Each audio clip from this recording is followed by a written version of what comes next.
Good morning, everybody. Oh my goodness, this is the Monday after the elections. And I tell you, I spent most of last week kind of talking with people to bring them back to their grounded center that we live in America, that we all get to vote, that in the we have the three fields: your personal field, the near field, and the remote field. Now, remember, the remote field is where politics lives, and we have minimal influence over that. We did what we all could do. I'm sure everyone listening voted. And if you didn't, wow, you might want to rethink that one.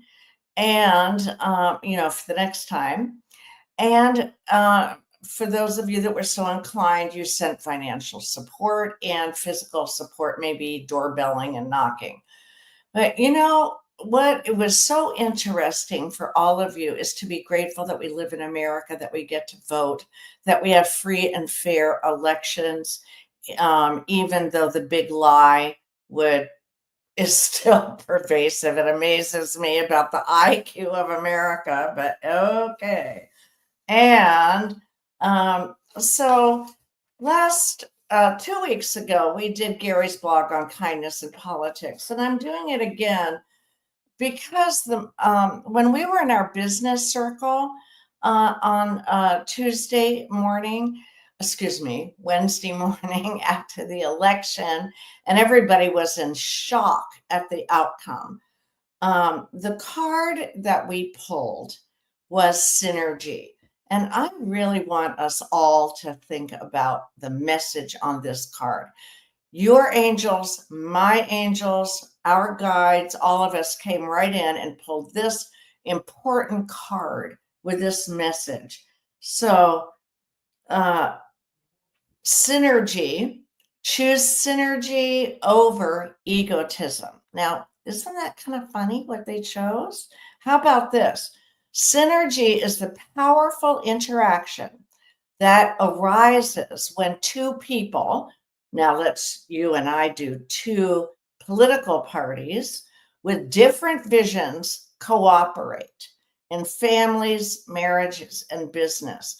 The effective synergy enhances and magnifies the outcomes, like 1 and 1 + 3. Egotism is self centered and it diminishes creativity.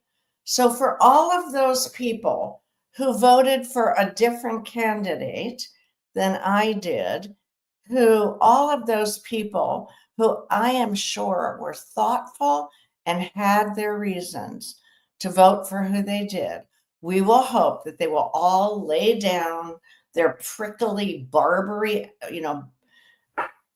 brittle attitudes about everything and just join in making this next 4 years the most positive that we can. And yes, am I gonna march in parades for women's rights? You bet.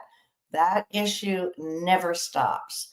I marched in Washington, D.C. I lived in Maryland. I grew up in Maryland.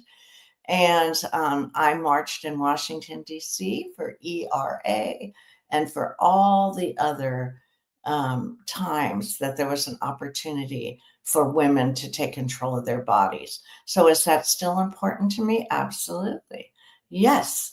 And I will continue to work that way. So, let's create synergy and peace in America and peace in your hearts. So that is my message for today.